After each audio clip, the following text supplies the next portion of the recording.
느헤미야 12장입니다. 거의 종반에 왔는데 오늘 본문 38절에 보면 감사와 찬송이란 단어로 시작하죠. 읽어보겠습니다. 시작. 감사 찬송하는 다른 무리는 왼쪽으로 행진하는데 내가 백성의 절반과 더불어 그 뒤를 따라 성벽 위로 가서 화덕 망대 윗길로 성벽 넓은 곳에 이르고.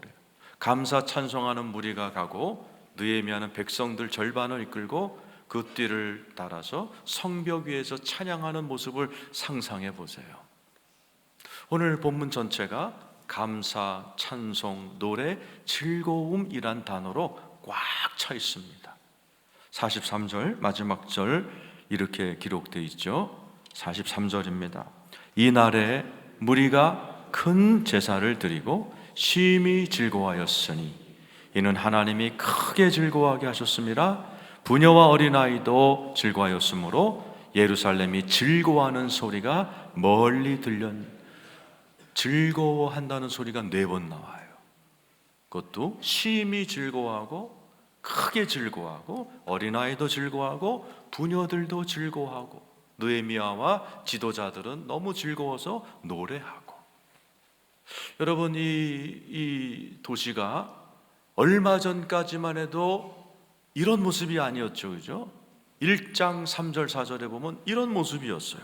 1조 시작. 그들이 내게 이르되 사로잡힘을 면하고 남아있는 자들이 그 지방 거기에서 큰 환난을 당하고 능욕을 받으며 예루살렘 성은 허물어지고 성문들은 불탔다 하는지라. 내가 이 말을 듣고 앉아서 울고 수일 동안 슬퍼하며 하늘의 하나님 앞에 금식하며 기도했었어요.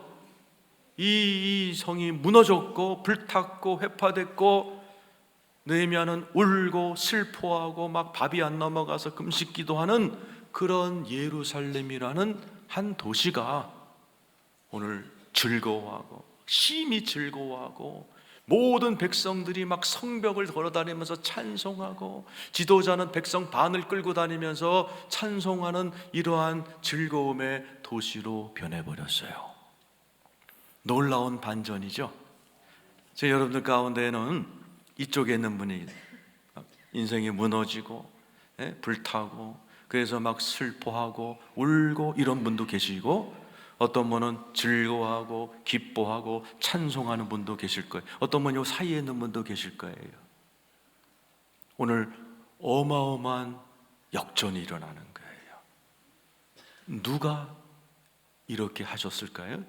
43절에 오늘 본문 43절에 이렇게 써 있죠. 이날의 무리가 큰 제사를 드리고 심히 즐거워했으니 이는, 그 다음이 중요하죠, 하나님이 크게 즐거워하게 하셨습니다. 누가?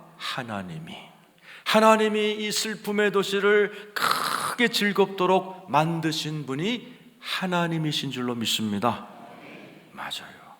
하나님이 손을 대면 그곳에 반드시 특징 하나가 있는데 기쁨이 나옵니다. 하나님의 나라, 하나님 나라 이미지가 뭐예요? 로마서 14장 17절에 하나님의 나라는 성령 안에서 의와 화평, 피스, 희락, 조이, 기쁨이란 뜻이. 하나님이 임하시는 나라는, 하나님이 손댄 집은, 하나님이 손댄 인생은 반드시 기쁨의 인생으로 변할 줄로 믿습니다. 하나님은 원래 기쁨 덩어리셔서 인류 최초 인간을 만들어 아담과 하와를 만드시고 어디에 갖다 놓으셨어요? 에덴이란 말이 뭐예요? 히브리 말로 기쁨이란 뜻입니다. 하나님은 기쁨을 좋아하시고 하나님이 만드신 인간은 기쁨의 인생을 살게끔 디자인되어 있어요. 뇌를 연구하는 학자들에 의하면 이 사람이 기뻐할 때 뇌에서 하이 에너지, 고에너지가 이게 나온다는 거예요. 그때 창조력이 막 이렇게 해서 막 발명품을 기쁠 때 만들어진다는 거예요. 상상력이 막 올라와가지고 기쁠 때 막 예술 작품을 막 만드는 게 기쁠 때라는 거예요.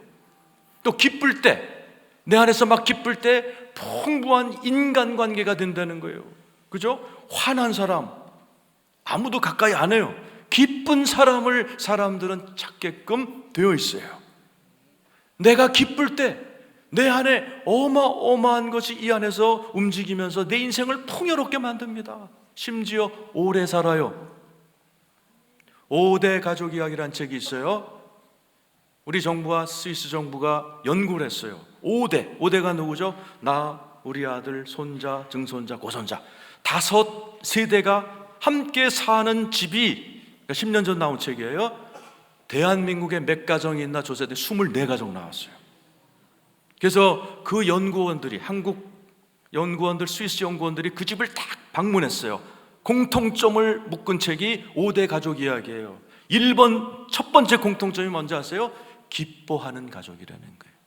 종일토록 하하 호호 히히거리면서 웃는다는 거예요. 할아버지가 손주가 웃기고, 손녀가 웃기고, 증손자가 웃기고, 고손자가 웃기고, 돌아가면서 온 집안이 깔깔호호 기쁨으로 사는 가족이 5대를 간다는 거예요. 여러분, 오래 살라고 인삼 녹용 드시지 마세요. 기뻐하시기를 축원합니다. 돈도 모입니다. 내 말이 아니고 성경에 써 있어요. 44절 45절 읽어보세요. 시작. 그날에 사람을 세워 곳간을 맡기고 제사장들과 레위 사람들에게 돌릴 것, 곧 율법에 정한 대로 거제물과 처음 익은 것과 11조를 모든 성읍밭에서 거두어 이 곳간에 쌓게 하였으니 이는 유다 사람이 섬기는 제사장들과 레위 사람들로 말미암아 즐거워하기 때문이라. 성전이 텅텅 비어 있었어요. 가난했어요. 그런데 유다 사람들이 다 물질을 자꾸 하나님께 드리는 거예요. 왜? 맨 밑에 써 있죠. 이는 유다 사람이 섬기는 제사장들과 레위 사람들로 말미암아 즐거워지는 거예요. 성도들이 와서 보니까 레위 사람들, 장로, 권사, 집사들이죠, 직원들이죠, 교직원들이죠, 제사장, 목사님이죠. 백성들이 너무 즐거운 거야. 왜? 제사장들과 모든 레위인들이 막 기쁨으로 설교하고 기쁨으로 봉사하니까 백성들도 그 꼴을 보면서 너무 좋다, 너무 좋다. 그러니까 막 이렇게 하나님께 지갑을 열어 헌금을 해요. 45절 보세요. 읽어보세요. 시작. 그들은 하나님을 섬기는 일과 결례 일을 힘썼으며 노래하는 자들과 문지기들도 그리하여 모두 다윗과 그의 아들 솔로몬의 명령을 따라. 목회자들이, 제사장들이, 교육자들이 막 기쁨으로 일을 하는 거예요. 그러니까 막 온 교회가 기쁨 덩어리가 되니까 너무 좋다, 너무 좋다, 어떻게 표현할까? 그러다 하나님 앞에 물질을 드리면서 기쁨을 이렇게 나누는 거예요. 물질의 축복이 오는 거예요. 성가대들이 변합니다. 우중충한 노래를 불렀던 사람들이, 히브리 노예들이 합창 이런 처지는 노래를 불렀던 사람들이 이제 노래가 바뀌어요. 감사와 찬송의 노래만 불러요.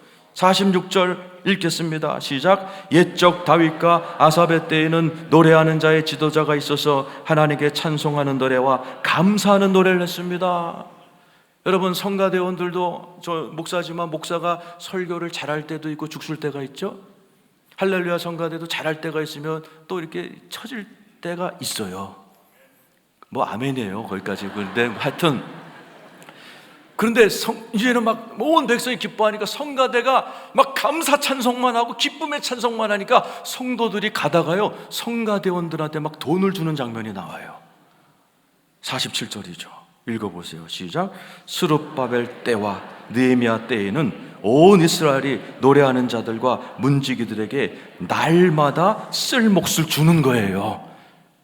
막 할렐루야 성가대가 잘하니까 성도들 중에 은혜 받아가지고 가면서 떡값, 오늘 회식하세요.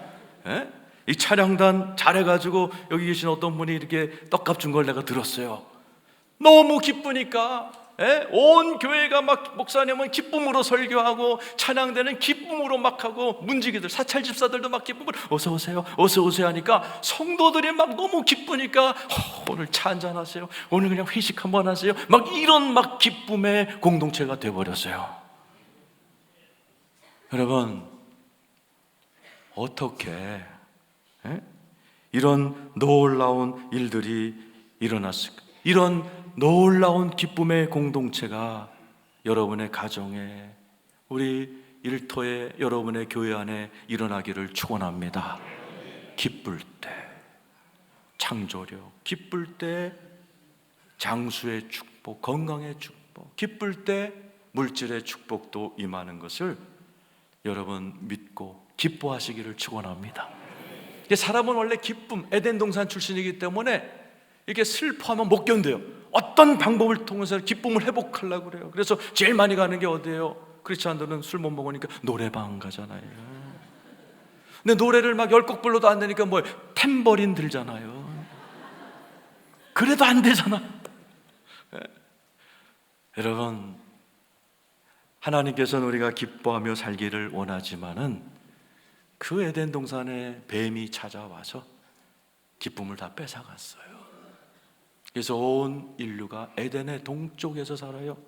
제임스 딘이 주연한 에덴의 동쪽 영화를 세 단어로 묘사하면 마약, 자살, 불륜이에요. 기쁨의 대체품들, 가짜 기쁨들, 마약, 섹스, 자살, 이러한 것들로 온 인류가 기쁨을 잃은 채 살아왔는데 하나님이 기쁨을 회복하시려고 보내신 분이 예수 그리스도십니다. 예수가 오시는 날 천사가 예수님을 온다는 표현을 기쁨이라고 표현했어요. 누가복음 2장 10절입니다. 시작. 천사가 이르되 무서워하지 말라. 보라, 내가 온 백성에 미칠 큰 기쁨의 좋은 소식을 너에게 전하라. 기독교는 기쁨의 소식인 줄로 믿습니다. 예수님이 직접 얘기하셨어요. 난 기쁨 주러 왔다. 요한복음 15장 11절이죠. 시작. 내가 이것을 너에게 이름은 내 기쁨이 너희 안에 있어 너의 기쁨을 충만하게 하려 하십니다. 예수님이 이 땅에 왜 오셨다고요? 기쁨을 주려, 그것도 충만하게 주려고 오신 줄로 믿습니다. 오늘 슬픔 가운데 계신 분, 예수 그리스도를 붙들면 기쁨이 충만하게 회복될 줄로 믿습니다. 예수 오셔서 다 그렇게 하셨죠. 이혼 5번에서 웃을 일이 없는 여자, 사마리 여자 찾아가셔서 그 여자에게 복음을 전했더니 이 여자가 양동이 집어던지고 막 살아나가지고 와보시오 와보시오, 그냥 이 사마리아를 변화시키는 여인이 돼버렸어요. 아들 하나 바라보고 살던 나인성 과부가 아들이 죽어서 장례식 하는 자리에 예수가 가셔서 그 관에 손을 대시고 일어나라 청년아 일어나라 하는 순간에 아들이 일어나서 그 장례식이 잔치상이 되어버리도록 만드신 분이 예수님이십니다. 귀신 들려갖고 집에서 못 살고 무덤가에 살던 그 군대 귀신 거라사 광인을 우리 주님이 탁 치료하셔서 가족에게 돌려보내주심으로 가족이 기쁨이 회복되게 하신 이가 예수님이십니다. 그분 어디 계세요? 여러분 안에 계십니다. 믿습니까 여러분? 여러분 안에 왜 가셨어요? 기쁨이 충만하게 만드시려고. 그뿐만 아니라 여러분 스스로도 기쁨이 충만하지만 여러분을 통해서 주변 사람들의 기쁨이 충만하게 되도록 여러분을 선택한 거 믿으시길 축원합니다. 베드로 보세요.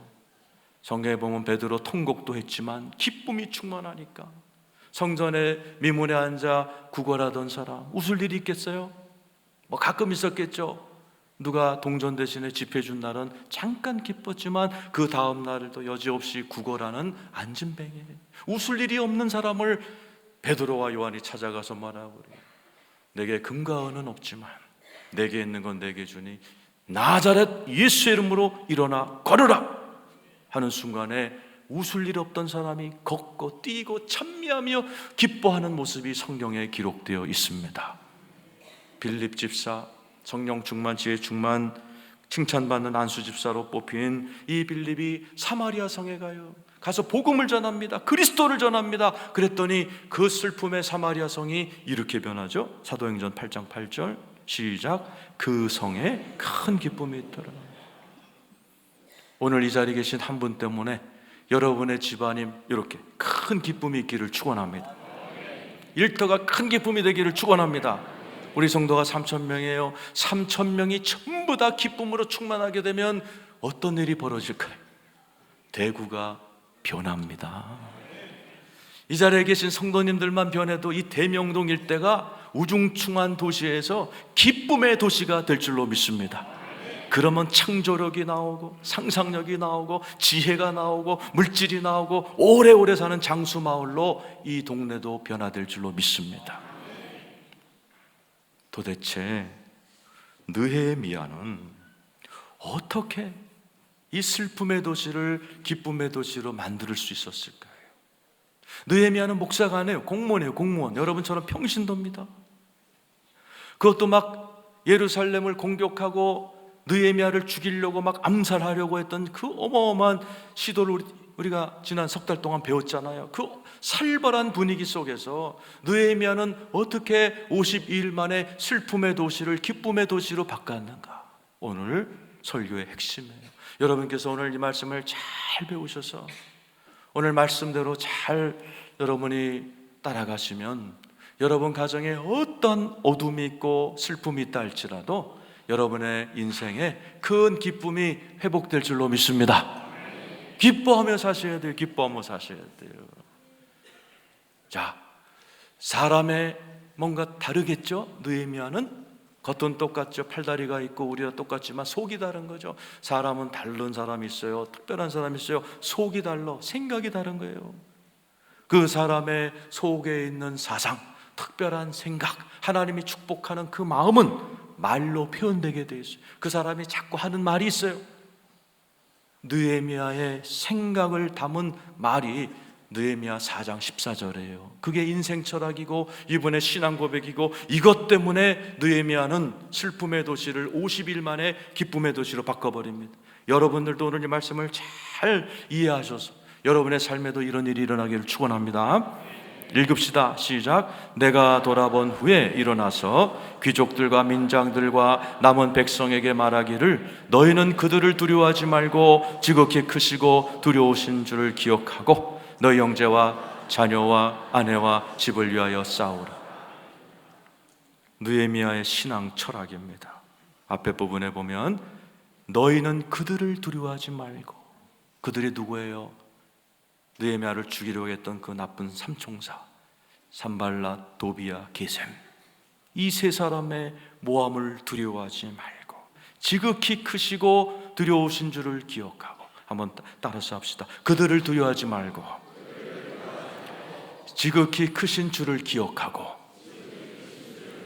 첫 번째요, 여러분이 해야 될 것, 문제를 두려워하지 말고 주를 기억하라. 두 번째, 따라서 하세요. 너의 형제와 자녀와 아내와 집을 위하여 싸우라.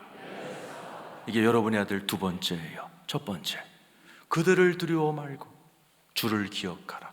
사람들은 거꾸로 해요. 하나님을 기억하라고 했는데 많은 사람들은 문제는 기억하고 하나님은 까먹어요. 지금 이 자리에 계신 많은 분들 가운데 그러면 많을 거예요. 문제는 막 이따만하게 보여가지고 이만한 문제에 눌려가지고 여기 와서 기쁨도 없이 시커먼 얼굴 앉아있는 대부분이에요. 하나님은 없어. 하나님은 그냥 잊어버렸어. 그 문제에 눌려가지고. 그런 분이 대부분입니다. 그러면 기쁨이 없어요. 기쁨이 없기 때문에 창조력도 안 나와. 무슨 아이디어도 안 나와. 무슨 뭐가 풀리지도 않아. 기쁨이 없기 때문에. 저 여러분 가운데 그런 분이나 살펴봐야 돼요. 내가 지금 기쁨이 있나? 왜 없나? 문제가 너무 큰 거야. 주님 전에 와서도 이 주일날 주님의 날인데도 주님은 온데간데 없어. 느헤미야가 얘기하는 거예요. 그들은 생각지도 말고 주를 기억하라라는, 주님을 기억하시길 축원합니다. 여러분, 성경 안에 하나님의 놀라운 역사, 이 기억하란 말이 자카브라는 히브리 말이에요. 간증이란 뜻입니다. 간증을 기억하라는 거예요. 성경 안에는 수많은 간증이에요. 사방팔방이 묶여있을 때 홍해가 갈라지는 간증, 막 사람들이 사흘 동안 먹을 게 없을 때 오병이어로 5,000명 먹이는 간증, 이러한 간증들이 왜 있어요? 기억하라고.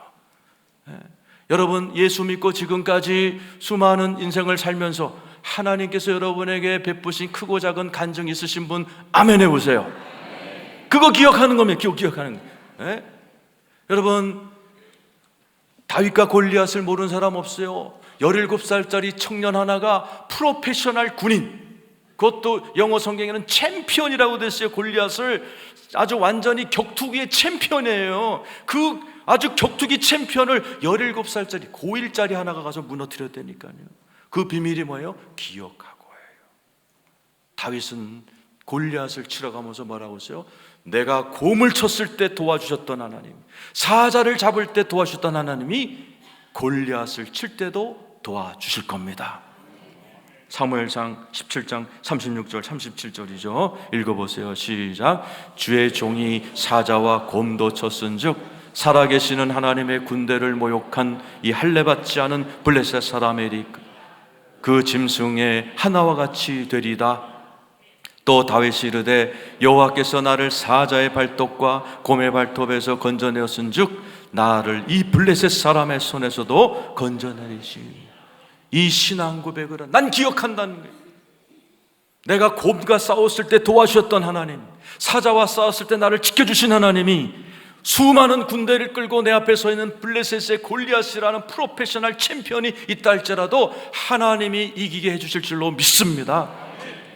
여러분, 문제를 자꾸 기억하면 안 돼요. 문제는 주님께 맡기시고 모든 염려 주님께 다 맡기시기를 축원합니다. 오늘 주일날은 뭐 하는 날이에요? 주님만 기억하는 거예요. 주님의 위대하심을 찬양하는 거예요. 주님의 위대하심을 기억하는 거예요. 제가 왜 설교해요? 기억하라고. 52일 만에 도시 전체를 슬픔에서 기쁨으로도 바꿀 수 있는 이런 사람도 있으니 여러분의 가정쯤이야 얼마든지 변화시킬 수 있다고 내가 간증을 얘기해 주는 겁니다. 이 자리에 계신 여러분, 오늘 종일토록 근심 걱정은 다 내려놓으시고 하나님의 위대하심만을 기억하시기를 축원합니다. 지금 사방팔방 막히신 분, 홍해를 가신 주님을 기억하시길 축원합니다.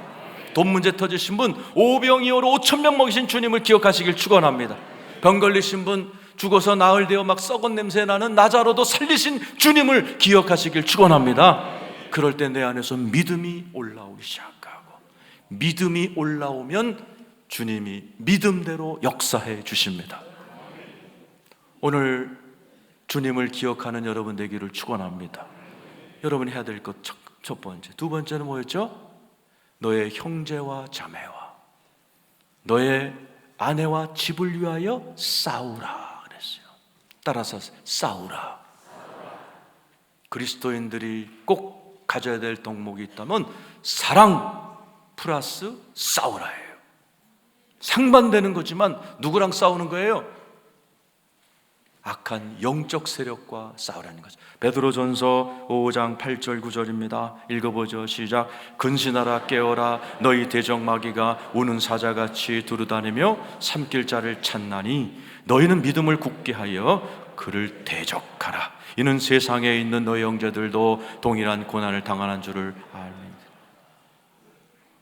이 세상에는 하나님과 사람만 있으면 좋은데 또한 세상이 있어요. 영적 세상이. 거기에는 마귀가 있어요. 귀신의 세계가 있어요. 그 귀신은 하는 짓이 뭐예요? 뺏는 거예요. 여러분의 기쁨을 빼앗는 거예요. 그래서 늘 화나게 만들어요. 그래서 기쁠 때 흘러나오는 창조력, 아이디어, 지혜, 하나님의 물질의 축복, 건강의 축복을 다 뺏어가요. 늘 화나게 만들고 막 씩씩하게 막 분노, 부글부글 만들어서 온 인생을 황폐하게 만들고 일찍 죽게 만들고 가난하게 만드는 게 사단의 역사이기 때문에 저기 있어요. 너희는 믿음을 굳건하게 하여 그를 대적하라. 오늘 느헤미야는 잘 대적합니다. 사람들이 죽이려고 찾아옵니다. 회방합니다. 느헤미야는 그때 하나님의 방법으로 대적해요. 느헤미야 4장 9절이죠. 시작. 우리가 우리 하나님께 기도하여 그들로 말미암아 파수꾼을 두어 주야로 기도하여 파수꾼을 세워서 깨어있게 만들어요. 그리고 주야로 방비 대비책을 마련합니다. 그런데 느헤미야 총독 앞에 총독이 스룹바벨이에요. 신앙 좋아요. 스룹바벨이란 말은 스룹은 나그네, 바벨은 바빌론이에요. 바빌론에서 살 때도 이 사람 이름은 나는 바벨론에 안 살아, 나는 바벨론의 나그네야, 난 이스라엘 갈 거야 하는 거예요. 예를 들어 여러분이 아들을 낳는데 아들 이름은 김서울로 짓는 거야. 대구에 살면서 나는 대구의 살 인간이 아니야, 나는 서울 갈 거야. 이렇게 얼마나 특별한 사람이에요. 스룹바벨. 한 가지 못한 게 있어요. 마귀의 세력을 대적할 줄을 몰랐어요. 그래서 사람들이 막 고소하고 고발하는데 멍 때리고 있었어요. 결과 16년 동안 아무것도 못해요. 공무원, 총독의 임기가 몇 년인지 몰라도 16년 동안 아주 망했어요. 망해서 백수로 지냈어. 왜요? 대적할 줄 몰랐어. 느헤미야는 대적할 줄 알아서 52일 만에 스룹바벨이 하지 못했던 것을 뚝딱 해쳐버립니다. 하나님이 답답하시니까 스룹바벨에게 오셔서 하신 말씀이 스가랴 4장 6절 7절, 여러분 가운데도 지금 멍 때리고 있는 분을 향하여 하나님이 주시는 말씀이에요. 잘못하면 여러분 16년 날아가 버릴 수 있어요. 여러분 인생에서. 이 말씀 잘 들으세요. 시작. 그가 내게 대답하여 이르되 여호와께서 스룹바벨에게 하신 말씀이 이러하니라. 만군의 여호와께서 말씀하시되 이는 힘으로 되지 아니하며 능력으로 되지 아니하고 오직 나의 영으로 되느니라. 힘으로 안 된대요. 이 힘은 개인의 힘이에요. 여러분의 실력. 능으로 안 된대요. 저건 네트워킹이에요. 인맥, 여러분이 가지고 있는 여러 가지 네트워크, 그걸로도 안 된대요. 오직 나의 영, 하나님의 영으로만 되는 게 있다라는 거예요. 여러분, 여러분의 가족을 위해서, 자녀를 위해서 싸우되 뭘로 싸워요? 힘과 능력이 아니라 하나님의 영으로, 하나님의 힘으로 악한 세력을 물리치는 여러분 되기를 축원합니다. 다윗이 잘했죠. 다윗이 골리앗을 치러 갈 때 어떻게 얘기하면서 갔어요? 너는 칼과 창으로 나를 덤비지만 나는 여호와의 이름으로 너에게 달려가노라. 전쟁은 여호와께 속했다. 골리앗을 돌 하나로 그냥 무너뜨리는 하나님의 권능이 다윗에게 임하더라 하는 사실이에요. 여러분, 하나님의 능력으로 살아가시기를 축원합니다. 기독교인이 배워야 될 기술이 뭐냐? 하나님의 영으로 사는 방법, 하나님의 힘을 빌려서 사업하는 방법, 하나님의 능력으로 공부하는 방법, 하나님의 능력으로 가정을 이끌어가는 방법을 꼭 배우셔야 됩니다. 하나님의 능력 다 경험하기 원하시죠? 사도 바울이 가르쳐줘요. 고린도후서 12장 9절 10절이에요. 시작. 나에게 이르시기를 내 은혜가 내게 족하도다. 이는 내 능력이 약한 데서 온전해짐이라 하신지라. 그러므로 도리어 크게 기뻐함으로 나의 여러 약한 것들에 대하여 자랑하리니 이는 그리스도의 능력이 내게 머물게 하려 함이라. 그러므로 내가 그리스도를 위하여 약한 것들과 능력과 궁핍과 박해와 권고를 기뻐하노니 이는 내가 약한 그때 강함이라. 이제 바울이 기도했어요. 하나님, 사탄의 가시를 없애주세요. 그 사탄의 가시가 학자들이 하면 뭐 안질이다, 뭐 간질이다 그런 게 있지만은 대부분 학자들의 공통된 의견은 자기를 괴롭히는 사람들이에요. 그러니까 여러분들도 있죠? 그러니까는 바울도 너무 괴롭히는 바리새인들이 쫄쫄쫄쫄쫄 따라다니면서 맨날 고발하고 고소하고 맨날 힘들게 했어. 막 돌 던지고 막 그랬어요. 그러니까 바울도 사람인지라 오늘날 기도한 거, 하나님 사탄의 가시 저놈들을 좀 제거해 주십시오. 뭐가 아멘이에요? 네? 여러분, 여자분들 중에 그런 분들 많아요. 주여 남편 좀 죽여주세요. 오죽하면 그러겠어요. 여러분, 그 기도 하나님이 응답하시면 여기 남자는 다 죽어요. 바울도 그렇게 기도한 거예요. 너무 괴로워. 하나님 맨날 돌 던지고 맨날 고발하고 사단의 가시 저놈들을 좀 제거해 주시니까 하나님의 은혜가 오는 거예요. 얘야, 약할 때 나의 능력이 너에게 머문다. 약할 때 강함이라. 어느 중국 목사님이 맨날 공산당에 끌려가서 두들겨 맞고 그러니까 기도하셨어요. 하나님 나를 죽이시든지 저 공산당을 없애두시든지 기도했는데 그날 밤 꿈을 꾸신 거예요. 배를 타고 바다를 건너가는데 갑자기 바다가 큰 바위가 그냥 막혀버린 거예요. 하늘에서 소리가 들리더래요. 바위를 없애주랴, 아니면 이 바위를 훌쩍 넘어갈 수 있는 은혜의 파도를 너에게 보내주랴. 깨달은 거예요. 바위를 없애는 게 아니고 하나님의 방법은 바위를 넉넉히 이길 수 있는 은혜의 파도를 받는 거구나. 바울이 그걸 깨달은 거예요. 약할 때 오히려 하나님의 파도 같은 능력이 나에게 임하는구나. 그래서 어떻게 해요? 약함을 기뻐하기 시작하는 거예요. 능욕을 기뻐하는 거예요. 궁핍을 기뻐하는 거예요. 왜? 내가 약할 때 하나님의 권능이 나에게 임할 것을 아니까.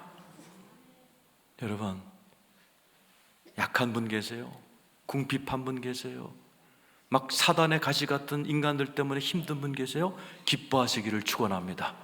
요때가 하나님의 능력이 여러분에게 경험되어질 때입니다. 조나단 에드워드라는 목사님이 계세요. 그분은 13대가 지금 목회자 집안이에요. 13대. 대단한 집안이죠. 그 집안에는 뭐 부통령부터 뭐 국회의원, 뭐 장관, 뭐 의사, 박사 뭐 꽉 차 있어서 가정의 달에 이 집안을 항상 얘기를 해요. 궁금하잖아요? 왜 그런 집은 그렇게 살까? 가르쳐 드릴게요. 조나단 에드워드는 인생 철학이 있었어요.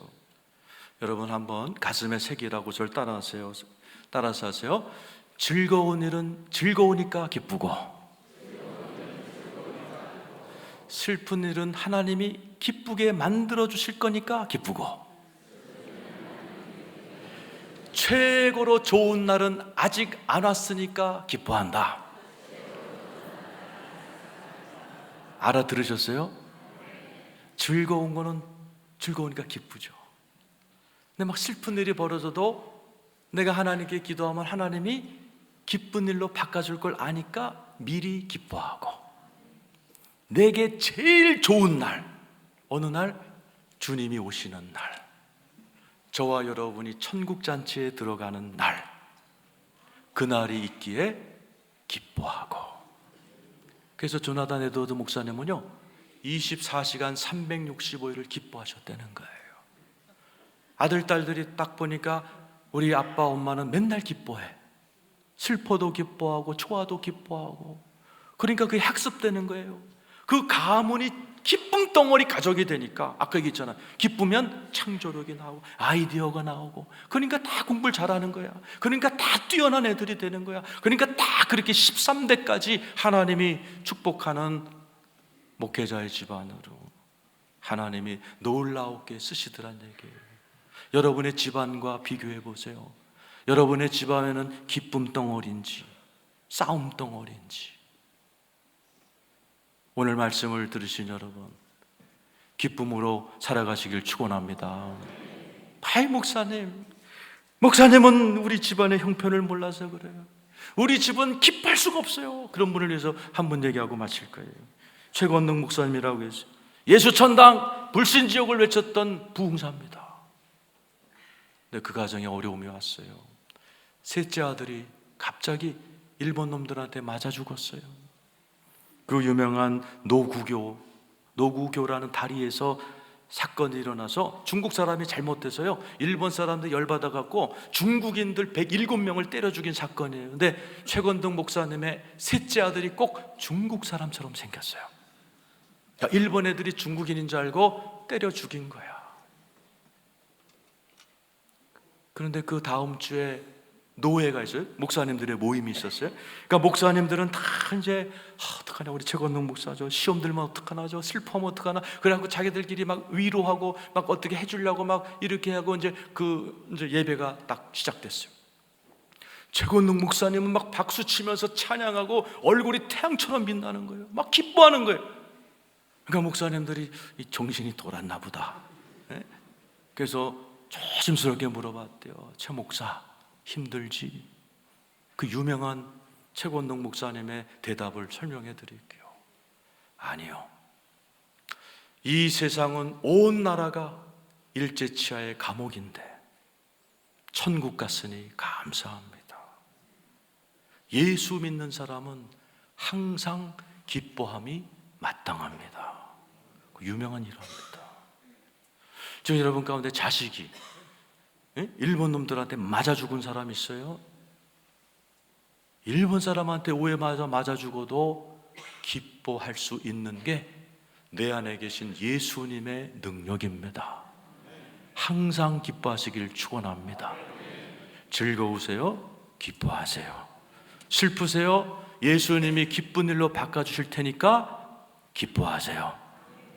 제일 좋은 날, 천국 들어가는 날, 그날은 잔치라고 되어 있어요. 마태복음 22장 2절입니다. 읽겠습니다. 시작. 천국은 마치 자기 아들을 위하여 혼인잔치를 베푼 어떤 인. 혼인잔치의 주인공이 누구예요? 예수님과 여러분. 이사야 61장 10절 11절 읽고 마칩니다. 시작. 내가 여호와로 말미암아 크게 기뻐하며 내 영혼이 나의 하나님으로 말미암아 즐거워하리니 이는 그가 구원의 옷을 내게 입히시며 공의의 겉옷을 내게 더하심이 신랑이 사모를 쓰며 신부가 자기 보석으로 단장함 같게. 저기 신부가 누구예요? 여러분. 하나님이 여러분을 보석으로 단장시켜서 예수 앞에, 우리 신랑 앞에 세워놓겠다는 거예요. 기뻐하시기를 축원합니다. 그날 예수님이 오시는 그날 잔치의 주인공이 될 여러분들 기뻐하시길 축원합니다.